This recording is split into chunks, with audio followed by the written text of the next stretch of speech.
Alors bonjour à tous. Alors bienvenue à cette 5e édition des Identity Days.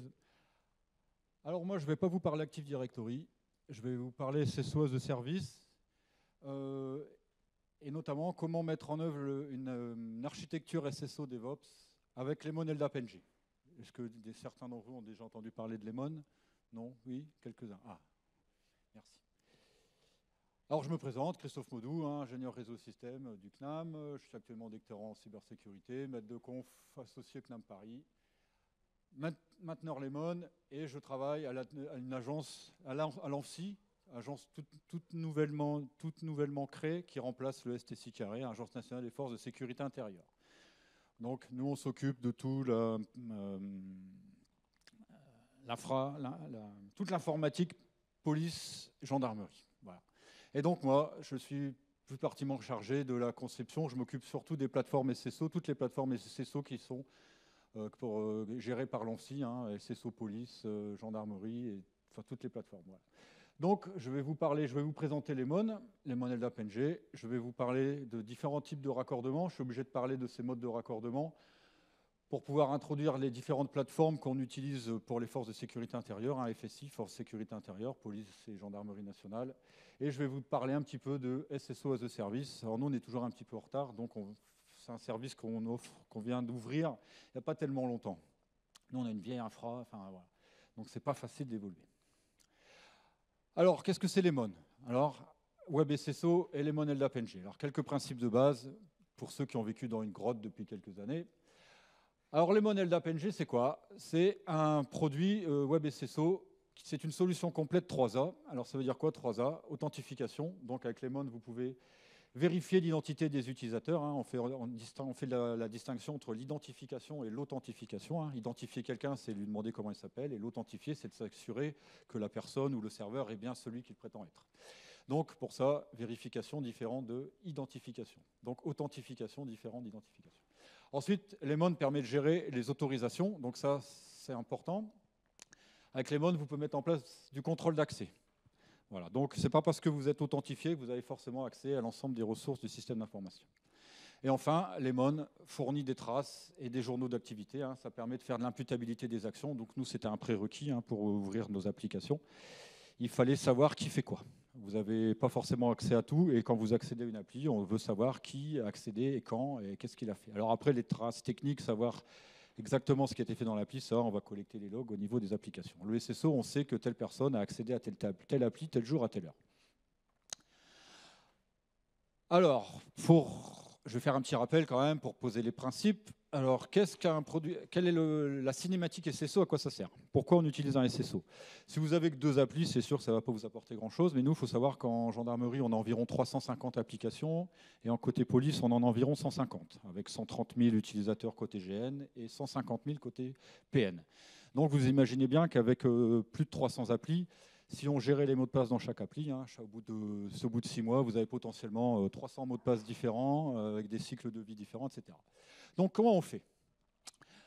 On raccorde nos applications, on protège nos applications derrière une brique SSO. Alors par exemple, le principe de base, SSO, j'ai un utilisateur qui est non authentifié, qui essaye d'accéder à une application qui est protégée derrière une brique SSO. Il est non authentifié, donc là, un mécanisme va se mettre en place afin de rediriger l'utilisateur vers un portail d'authentification, la flèche 2. L'utilisateur s'authentifie auprès d'un portail unique, donc il n'y a qu'un seul mot de passe. Il s'authentifie, donc là, c'est Lemon qu'on va utiliser comme brique SSO. Une fois l'utilisateur authentifié, il est à nouveau redirigé vers l'application initialement demandée, mais cette fois, comme il est authentifié, il est muni de son petit jeton SSO qui, 90% du temps, prend la forme d'un cookie. On fait du web SSO, on pourrait faire du client lourd, mais là, je ne sais pas l'objet de la presse. Et donc, l'utilisateur est redirigé vers la ressource, cette fois-ci authentifié parce qu'il dispose de son cookie SSO. Et là, pareil, un mécanisme se met en place. Il y avait certains protocoles comme CAS, où jusqu'à une certaine version, on ne pouvait pas faire de contrôle d'accès. Là, ce n'est pas parce que je suis authentifié que j'ai forcément accès à toutes les ressources. Donc, il faut un mécanisme pour mettre en place ces règles et autoriser ou pas l'accès. Voilà. Alors, Lemon LDAP NG, c'est quoi? Alors, c'est une brique SSO, à l'origine développée par Xavier Guimard et moi-même. Alors, j'ai mis le nouveau logo de l'ANFSI, hein, donc moi je suis toujours resté si carré. Xavier Guimard, qui est général de gendarmerie, qui est actuellement en deuxième section, qui a quitté l'ANFSI il y a quelques mois. Et principaux contributeurs également, Vortec, hein, vous allez voir leur stand, ils sont là. Et donc chez Vortec, on a principalement Clément, qui est également le product owner de Lemon LDAP NG, donc Clément, Capitaine Clément. Maxime, qui nous a fait, qui m'aide beaucoup, qui a réglé beaucoup de bugs assez sioux, donc quand j'étais embêté. Donc Maxime, très bon. Et puis David également, chez Vortec, qui contribue à Lemon, et qui développe Lemon LDAP, hein, Open LDAP, fait partie d'Open LDAP, c'est ça, hein, ouais, communauté Open LDAP. Alors attention, dans Lemon LDAP, on entend le terme LDAP, c'est historique. C'est pas parce que vous installez un Lemon que vous installez un LDAP. Hein. À l'origine, Lemon LDAP était développé spécifiquement pour LDAP, mais quand vous installez un Lemon, vous pouvez le brancher sur différents back-ends utilisateurs. Ça prête un peu à confusion, le nom, Lemon LDAP, mais bon, voilà, c'est l'origine. Alors, le petit cycle de développement de Lemon, hein, donc on a un GitLab, hein, on est hébergé chez OW2, on a notre petit GitLab hébergé chez OW2 où vous pouvez ouvrir des tickets, télécharger la version. Quand une version m'intéresse, je la prélève, je la déploie dans nos différents environnements de l'agence. Alors on a différents SSO hein, pour les policiers et les gendarmes qui sont des clients de différentes plateformes.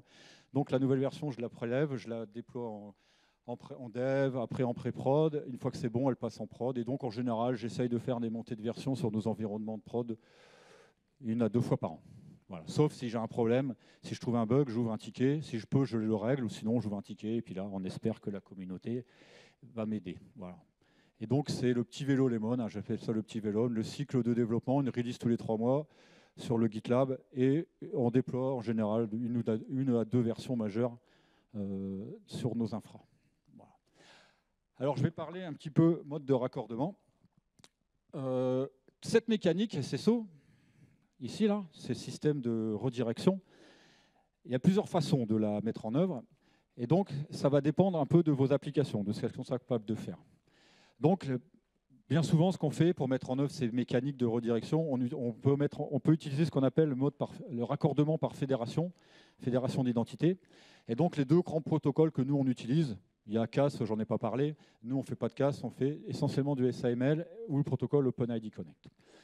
Alors, l'avantage du SAML, comme on voit ici, en fait, toutes les requêtes passent par le navigateur. Donc, un utilisateur essaye d'accéder à une application, on appelle ça un fournisseur de services. S'il n'est pas authentifié, la mécanique SAML se met en place, hein, Authentication Request, ça repasse par une requête autopost, hein, ça repasse par le navigateur.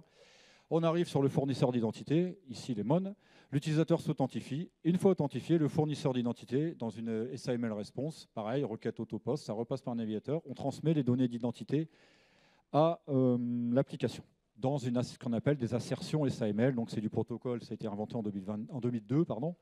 Donc ce sont tous des échanges avec des enveloppes XML.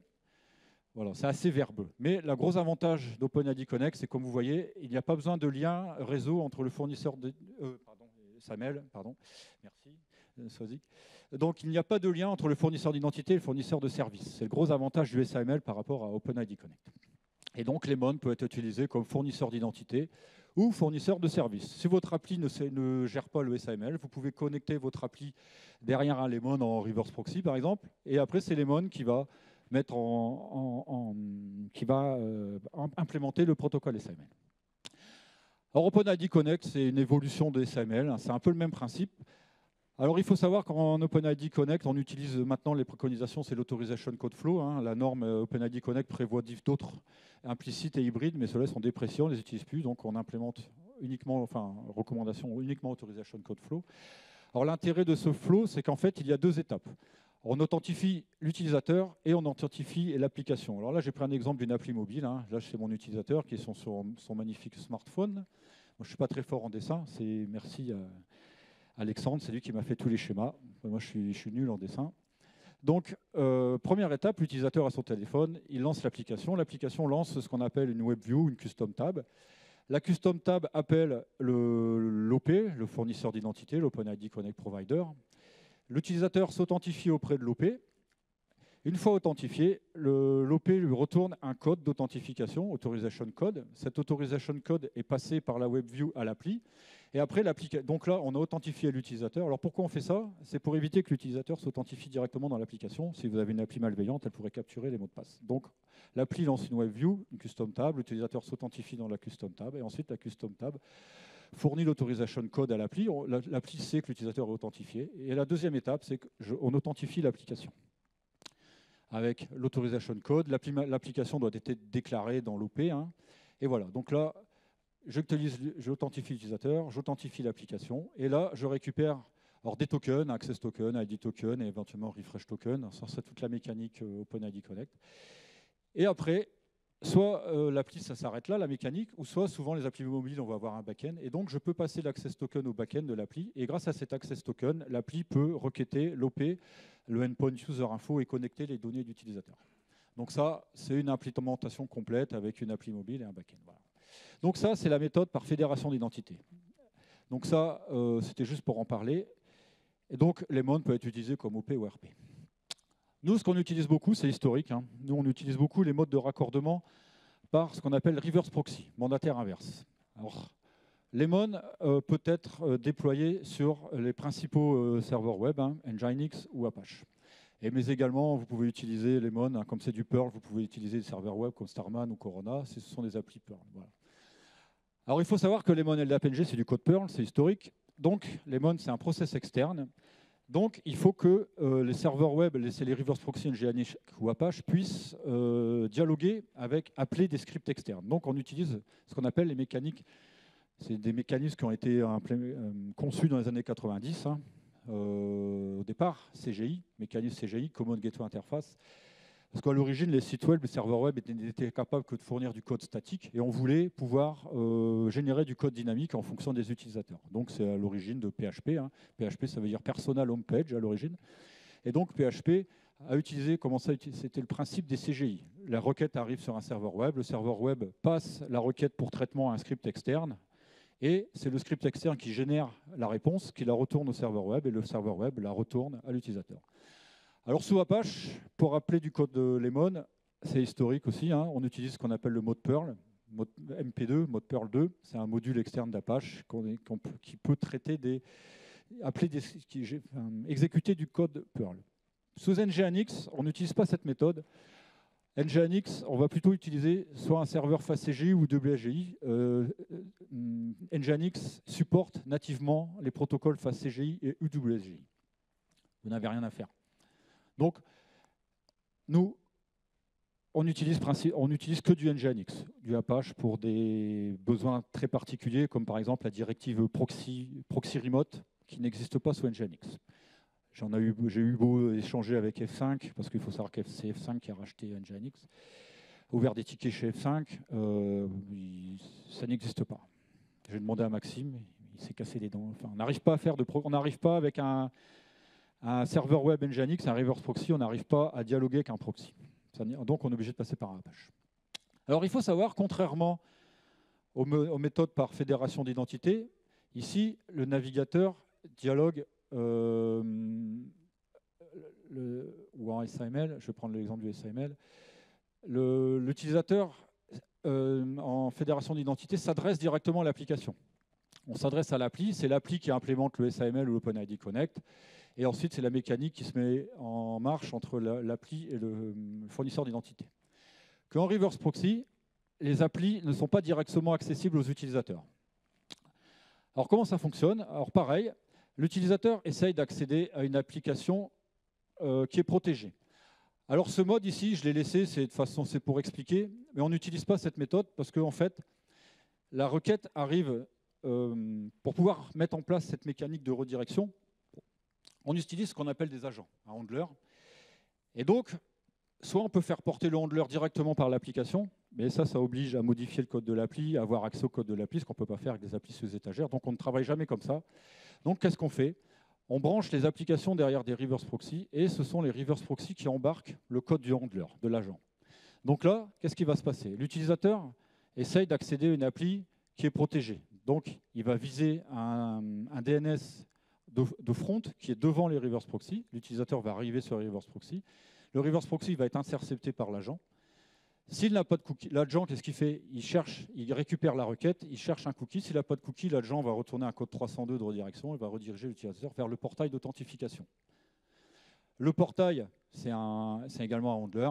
Donc le portail, l'utilisateur n'est pas authentifié. Le portail propose les méthodes d'authentification à l'utilisateur. L'utilisateur s'authentifie.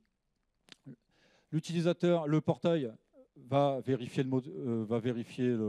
jouer la méthode d'authentification, carte, Google, LinkedIn. Sur Lemon, on a plein de méthodes d'authentification.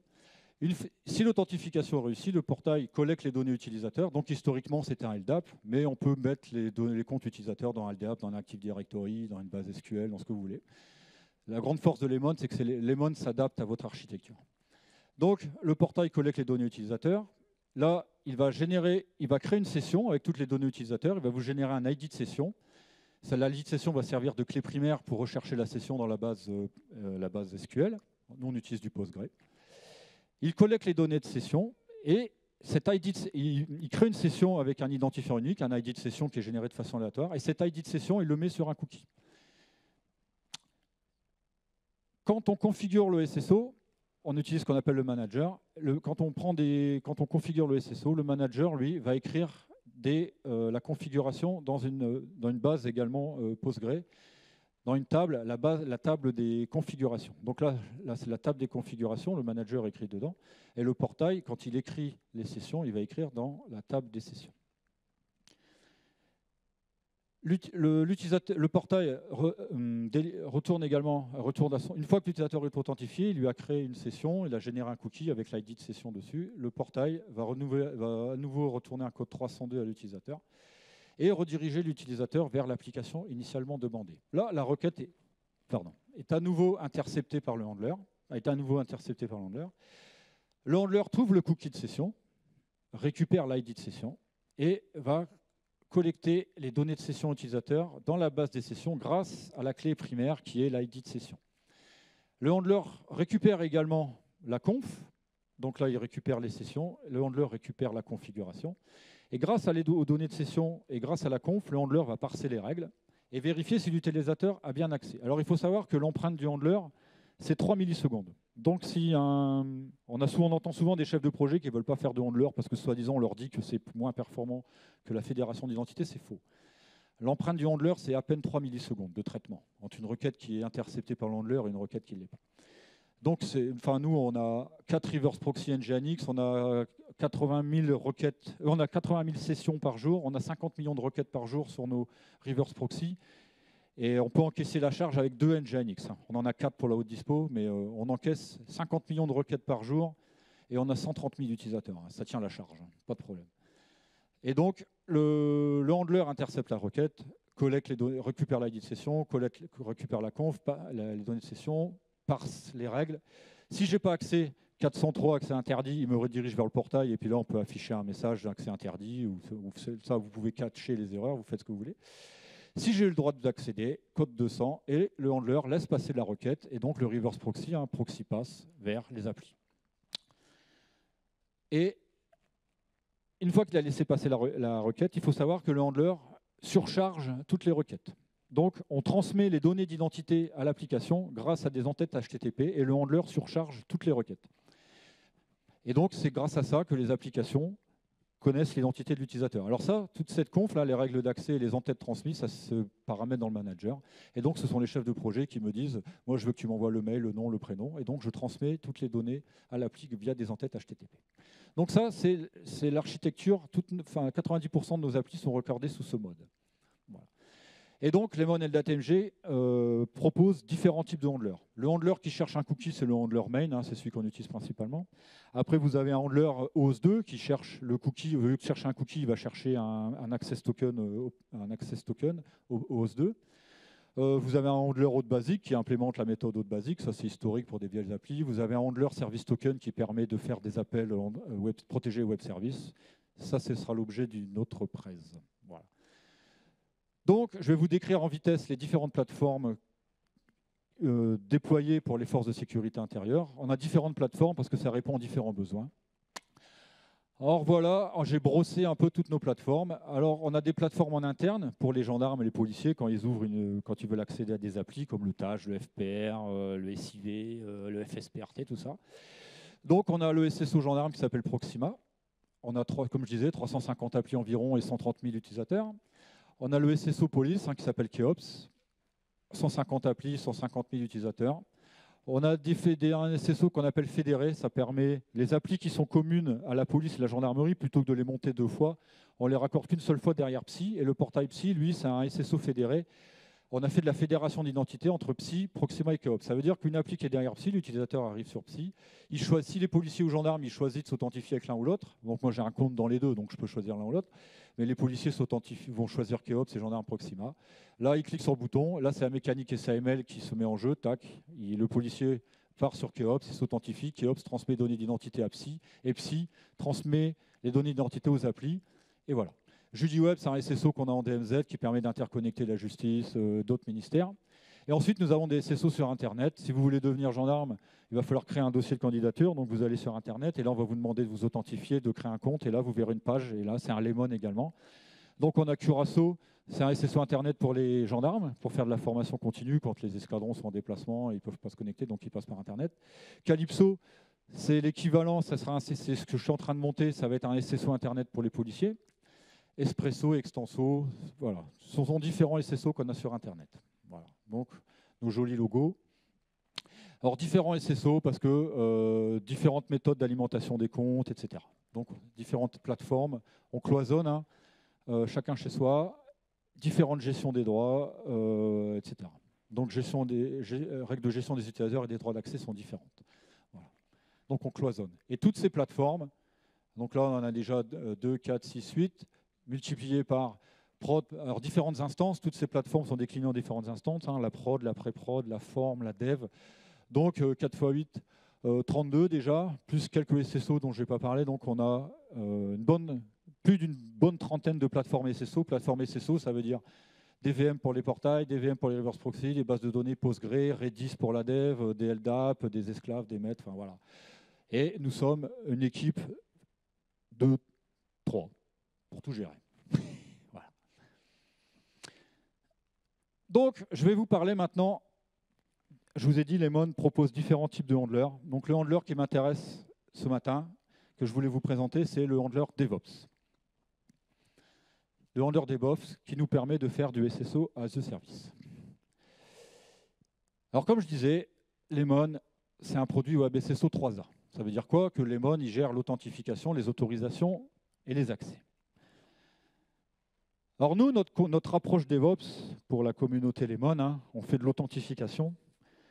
Donc, pour nous, l'approche DevOps, c'est pour la partie autorisation, on permet aux applications de gérer les règles d'accès.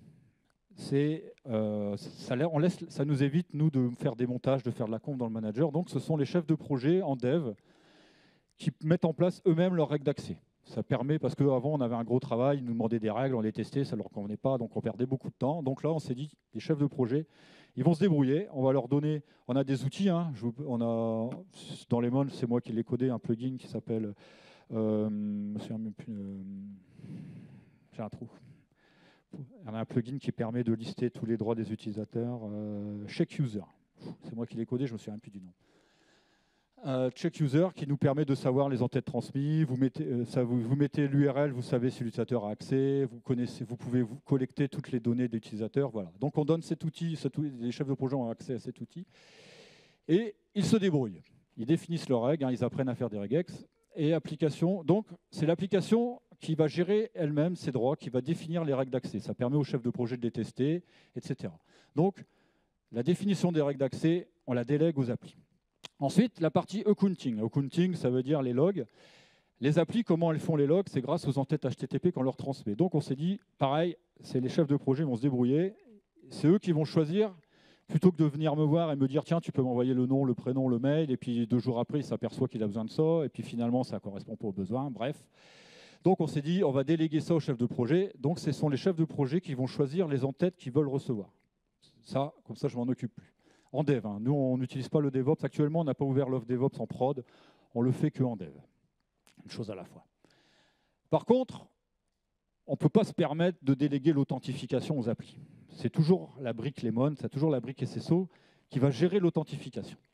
Donc, par authentification non déléguée aux applis. Là, on a délégué les 2 derniers A, mais le premier A, on le garde.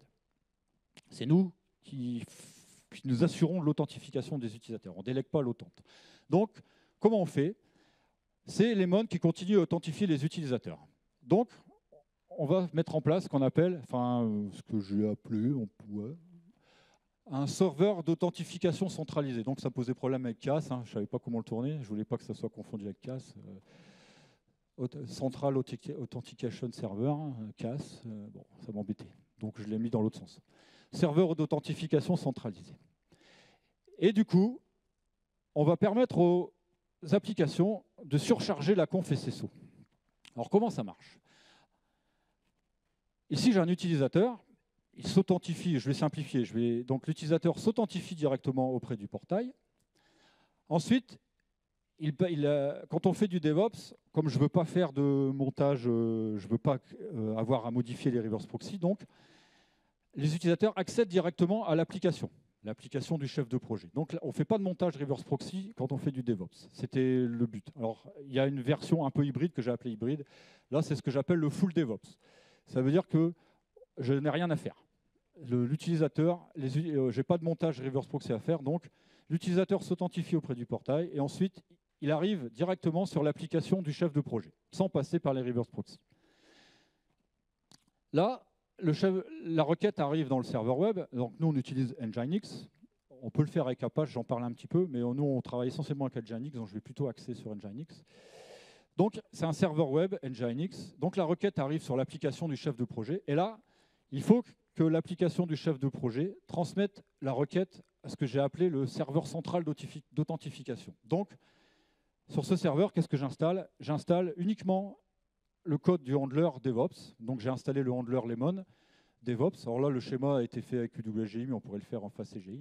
Parce que je vous rappelle, Nginx supporte nativement le protocole UWGI face CGI. Donc, la requête arrive sur le serveur web et grâce au protocole UWGI, le serveur web transmet la requête au serveur centralisé d'authentification, serveur central d'authentification Lemon, donc le handler DevOps.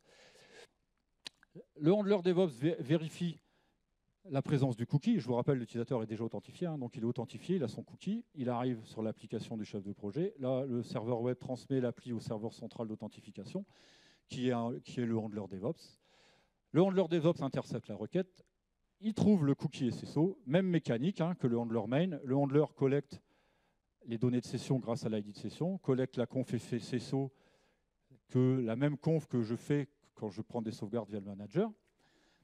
Et là, la magie opère. Le handler DevOps, qu'est-ce qu'il fait?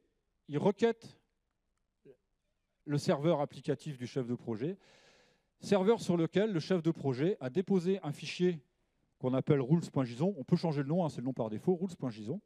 Le handler télécharge ce fichier rules.json et surcharge la conf qui a été collectée dans la table des confs. Donc, le handler récupère la conf, les données de session, télécharge le fichier rules.json et surcharge la conf. Il surcharge la conf avec quoi? Avec les règles d'accès et les entêtes qui ont été définies par le chef de projet. Et après là, c'est la même mécanique que le handler main. Le handler, la requête, le handler a téléchargé le fichier rules, a surchargé la conf. Là, il calcule les règles, il modifie la requête, il rajoute les entêtes comme d'habitude, il surcharge les requêtes avec les entêtes HTTP, et la requête est retransmise au serveur web du chef de projet. Et la requête, ensuite, arrive et retournée à l'utilisateur. Et le serveur web a fait son travail, il a appelé l'appli du chef de projet. Et donc, la requête est à nouveau retournée à l'utilisateur. Voilà. Donc là, ça, c'est la magie du DevOps. Il faut comprendre que le handler DevOps, qu'est-ce qu'il fait? Il prend la conf et les données de session, il télécharge le fichier rules.json et il surcharge la conf. Et comme ça, les chefs de projet, c'est nous qui gérons l'authentique grâce au portail. C'est le même portail, c'est le portail de SSO classique. Il s'authentifie auprès du même portail. Et on surcharge uniquement la conf pour permettre au chef de projet de modifier les règles d'accès et les en-têtes. Alors là, je fais un petit zoom. Là, je vais rentrer un petit peu plus dans la technique, dans le cœur de comment ça fonctionne avec Nginx. Alors ici, ma grande boîte, là, pareil, c'est Alexandre qui m'a fait le schéma. La grande boîte, là, c'est mon serveur, c'est ma VM Linux. Au moins, nous, on utilise du Debian. Donc ça, c'est ma VM Linux sur laquelle j'ai installé mon serveur Nginx. Alors ça, c'est l'architecture reverse proxy classique. J'ai oublié de préciser. Ça, c'est l'intégration ça, c'est la mécanique d'un reverse proxy classique. Hein. C'est celui qu'on utilise ici, où le reverse proxy embarque le code du handler. Donc là, ça, c'est mon reverse proxy, ma VM Debian, avec mon serveur Nginx qui travaille en mode reverse proxy, et mon handler, qui sont installés sur la même machine. Donc mon serveur web écoute sur un port, 81, 443 par exemple. La requête arrive sur Nginx. Là, on a un reverse proxy, on a plusieurs reverse proxy. Sur les reverse proxy, comme on a 350 applis, on a 350 blocs serveurs. Donc en fonction de l'entête host, la requête va arriver dans un des blocs serveurs, appli 1.sso gendarmerie fr. Grâce à l'entête host, je vais rentrer dans un bloc serveur. Et là, une directive particulière d'Nginx, une directive Authentication. Et donc, on appelle une route particulière qui s'appelle LMOT, qui est une route déclarée comme internal. Ça veut dire que vous ne pouvez pas appeler cette route depuis l'extérieur. C'est une route interne que uniquement Nginx peut requêter. Et en appelant cette route, qu'est-ce qui se passe? La requête est passée grâce à un socket. Alors, nous, on utilise un socket Unix, hein, UDS, ou on peut utiliser un socket TCP. Donc, nous, on utilise un socket Unix. Et via ce socket Unix, grâce au protocole UWSGI, la requête Nginx passe cette requête à ce qu'on appelle un serveur UWSGI. Et sur ce serveur UWSGI, on peut inclure des modules. Et donc, on installe le serveur UWSGI avec le module PSGI. PSGI, c'est un standard Perl. Et donc, c'est quoi le standard PSGI? Ça veut dire que la requête est passée. Quand on passe la requête arrive en UWSGI dans le serveur UWSGI. Et le module, le plugin PSGI, qu'est-ce qu'il fait? Il prend la requête et il la transforme en un tableau de 3 éléments. Dans ce tableau, vous avez 3 éléments, le code HTTP, vous avez les entêtes et le corps de la requête. Et donc, la requête est transformée en un objet Perl grâce à ce plugin. Et là,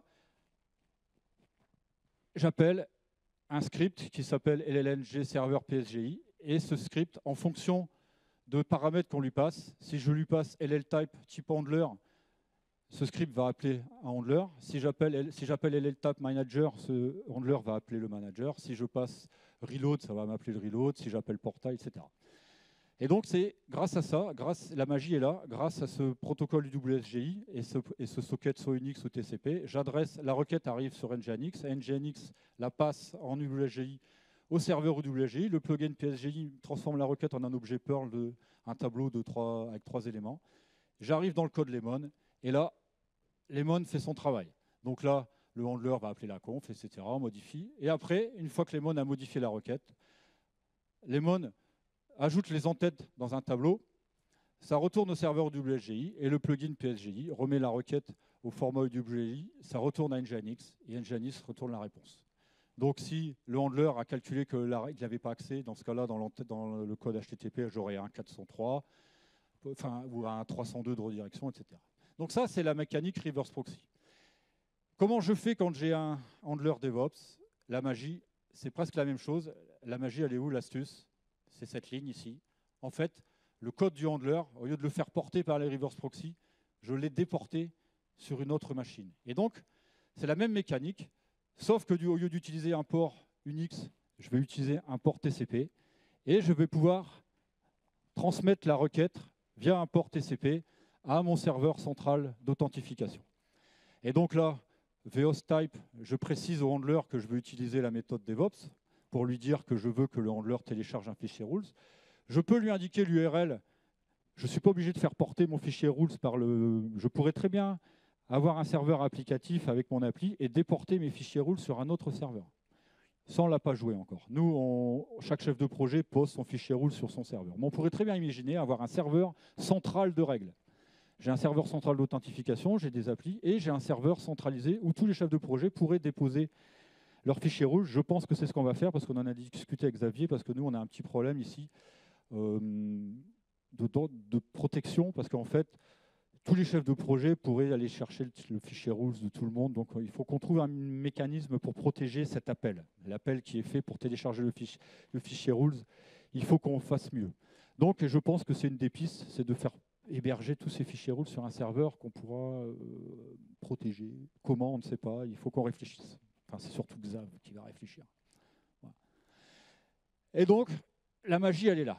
Alors ça, c'est un template qu'on fournit sur la doc. Hein. Donc ça, c'est un template Nginx. Donc ça, c'est un template qu'on fournit aux chefs de projet pour qu'ils configurent leur application. Donc là, c'est une appli PHP. Hein. Donc on utilise PHP FPM avec Nginx. Donc qu'est-ce qui se passe? Là, c'est mon port d'écoute, 443.80. Là, c'est mon host. Donc je vais appeler une appli, myappdomain.com, sur le port 80. Hop. Donc je vais arriver dans ce bloc serveur ici.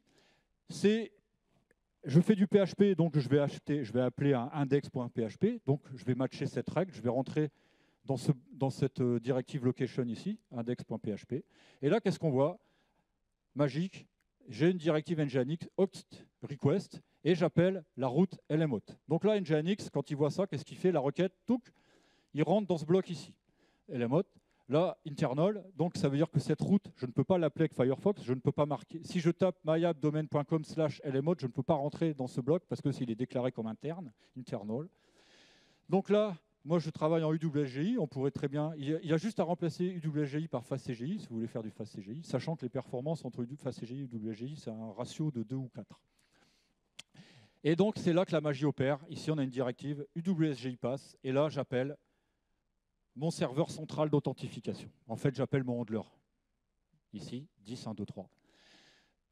Je lui passe différents paramètres. Je lui dis que je veux faire du DevOps.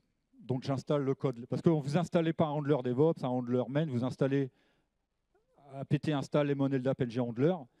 Et après, vous passez un paramètre et vous lui dites que vous voulez faire du DevOps. Donc là, je lui passe le VOS-type DevOps. Alors là, ça, c'est de la mécanique, parce que nous, on ne modifie pas le corps des requêtes. Donc là, on drop le contenu de la requête, on drop le contentless.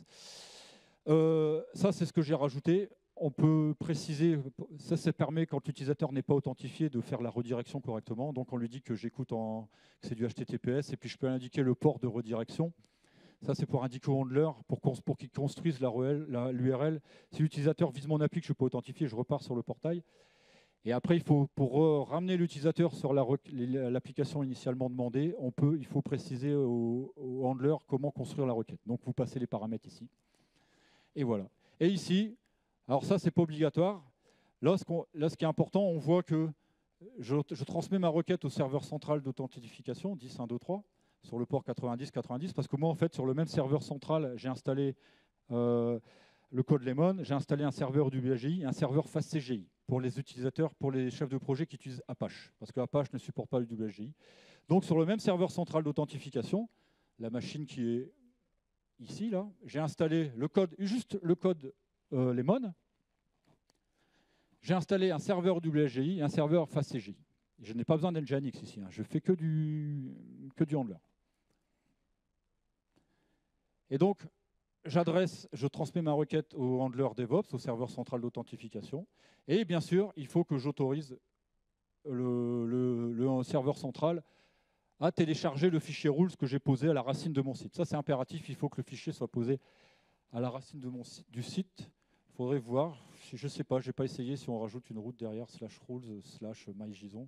Ça devrait marcher, mais par défaut, si vous configurez pas, ici vous pouvez préciser où télécharger. Si vous ne renseignez pas ce paramètre rules URL, par défaut, le handler DevOps va télécharger le fichier rules à la racine de votre site. Et donc forcément, il faut que j'autorise le serveur DevOps à me connecter sur mon appli pour qu'il télécharge le rules.json. Et donc c'est là, si je voulais un serveur central pour déposer tous mes fichiers rules, alors rules par JSON c'est le nom par défaut, hein, vous pouvez l'appeler comme vous voulez, il suffit de le passer dans le paramètre, hein, ici. Il faut que j'autorise le serveur central à télécharger le fichier rules.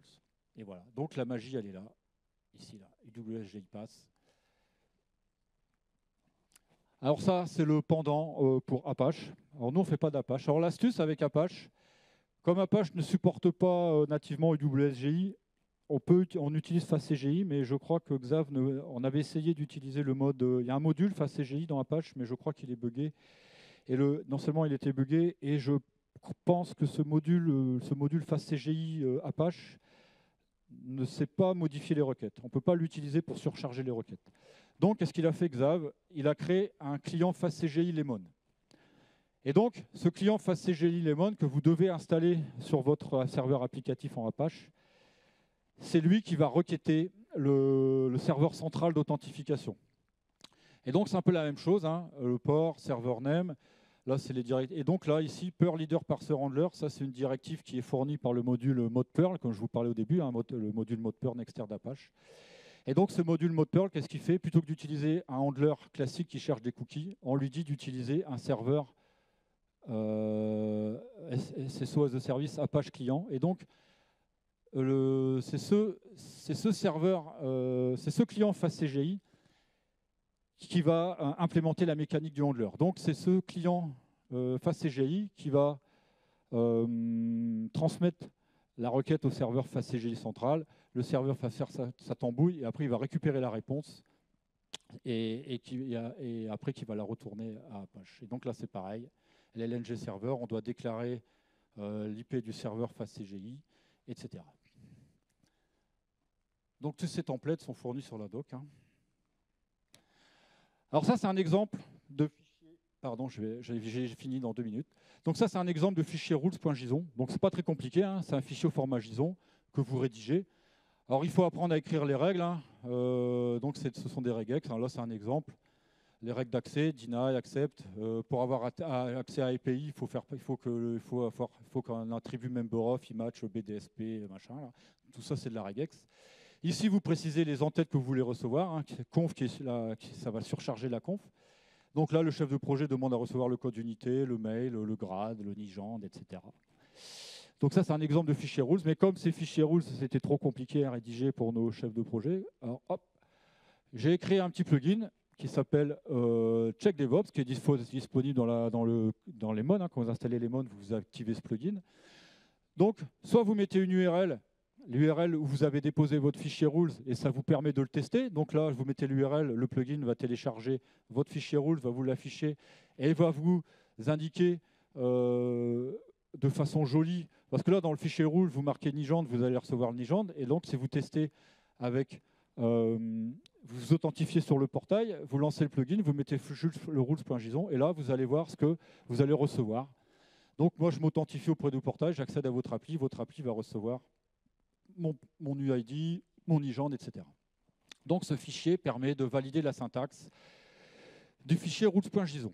Soit vous le copiez-collez dedans et ça va vérifier la syntaxe et ça va vous afficher, soit il va vous dire que le fichier est mal formaté, ou soit vous mettez l'URL et puis le plugin télécharge le fichier rules que vous avez posé à la racine de votre site. Donc ça, c'était pas mal, mais ce n'était pas encore suffisant. Donc on a eu un apprenti de l'Essier, parce que je donne des cours également à l'Essier, Sébastien Bois, pour ne pas le citer, et il nous a créé un petit plugin ici qui permet de générer directement le fichier rules.json. Alors, il ne sait pas faire les regex à votre place. À un moment, il va falloir apprendre un petit peu. Mais en général, les chefs de projet, ils ne se prennent pas trop la tête. C'est toujours deny, enfin, c'est souvent accept. Donc là, vous mettez vos règles, vous mettez les entêtes que vous... Alors, le problème, c'est que on n'a pas pu... Je voudrais le verser dans le code de Lemon, mais il est trop spécifique à la gendarmerie. Il faudrait que je le rende un peu plus agnostique, un peu plus générique. Voilà, donc il faut que je transforme le JS en Kofi, il faut que je gère les traductions, et puis ça c'est trop spécifique gendarmerie pour le verser tel quel. Donc il faut que je le modifie, c'est prévu, je m'en occuperai. Et donc ça, à terme, peut-être dans la version 2.20 de Lemon, vous aurez ce plugin également qui génère le fichier rules à votre place. Voilà. Merci Sébastien, merci de votre attention. J'espère que je ne vous ai pas trop noyé dans mes explications. Je peux parler des heures hein, sur Lemon. Ça fait 7 ans que je vis Lemon, je mange Lemon. Même ma femme connaît le manager, mon fils, il sait. Enfin, je suis sûr qu'elle saurait configurer des applis, ma femme, tellement je la saoule avec ça. Voilà. Merci de votre attention. Et si vous avez des questions, ne pas hésiter. Envoyez des mails, on peut discuter, c'est avec plaisir. Oui.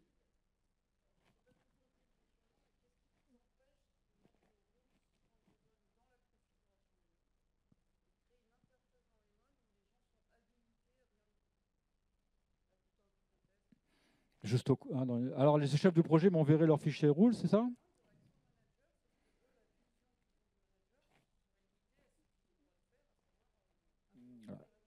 Ah, mais il faudrait modifier tout ça, il faut redévelopper le manager, hein. Pourquoi pas? Mais bon, relancer du Angular 1.5 quand il faut bricoler dans le manager, c'est tellement une galère. Ouais, mais on peut pas. Déjà, pour avoir le visionneur, ça a été du travail. Alors, pour pouvoir réduire. En fait, tu voudrais, dans le manager, on a l'arbre et on affiche que. Ouais, et après, quand il sauvegarde, comment lui dire au manager que c'est tel fichier rules qu'il doit écrire, enfin, l'interface. Ah, peut-être une idée à creuser, ouais. Ah, ouais, ok. Oui, c'est une idée. Oui, ouais. Cette étape-là où le handler, ou le serveur central, ici, là, cette requête, quand il collecte, ici, c'est pas protégé. Ça voudrait dire que, enfin, il faudrait mettre un mécanisme pour que le handler ne puisse télécharger que les rules. Enfin, là, il suffit dans le fichier. Là, le chef de projet, quand il déclare son bloc, enfin, sa conf, ici, il met ce qu'il veut. Il pourrait télécharger le fichier rules de quelqu'un d'autre, quoi. Voilà. Donc, faudrait trouver un système pour protéger cet appel. Ouais. C'est pour ça qu'on fait ça qu'en dev. Ouais, ouais, ouais. Mais pourquoi pas, ouais, éventuellement, créer une nouvelle appli dans le manager pour pouvoir gérer ces fichiers rules. Alors après, on n'aime pas trop donner accès au manager. Enfin, voilà. Voilà. Et il a creusé. Oui, Antoine? Oui. Ouais, c'est vrai que on pourrait refaire le. Ouais, c'est pas compliqué. Le former, plutôt que de fournir un fichier JSON, fournir un YAML et puis le handler, il reconnaît le format. C'est pas bête, ouais, de coder en. Ouais.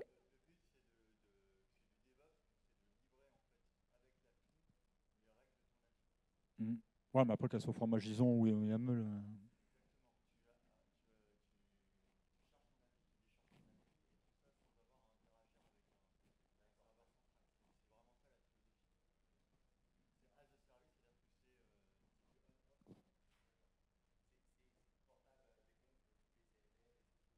Non, non, ça marche avec le handler. C'est pour ça que j'ai parlé du mode reverse proxy.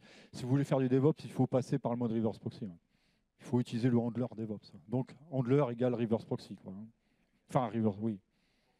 Pas des SAML.